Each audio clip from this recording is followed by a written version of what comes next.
আচ্ছা, সবাইকে স্বাগতম। অষ্টাঙ্গিক মার্গ বলতে কি বোঝো? এটা নিয়ে একটু আলোচনা করব। ২ নম্বরের কোশ্চেন আছে। ঠিক আছে? আচ্ছা, জীবনের দুঃখ নিবারণের উপায় হিসাবে বুদ্ধদেব ৮ টি পথ অনুসরণ করার কথা বলেছেন। একেই বলা হয় অষ্টাঙ্গিক মার্গ। ঠিক আছে? এই ৮ টি মার্গ হলো বা এই ৮ টি পথ হলো সম্যক দৃষ্টি, সম্যক সংকল্প, সম্যক বাক্য, আচ্ছা সম্যক কর্ম বা আচরণ যেকোনো একটা লিখবে।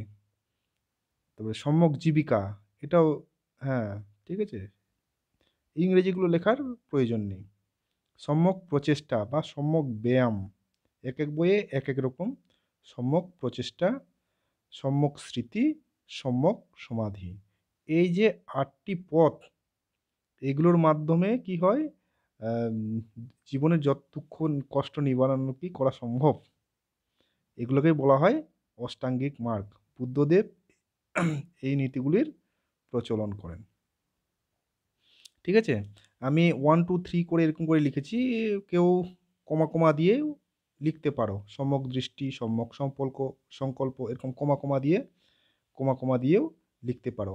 এই নাম্বারিং না করেও লিখতে পারো। ঠিক আছে? তাহলে এটা ছিল ২ নম্বরের। হুম? ওকে, থ্যাংক ইউ।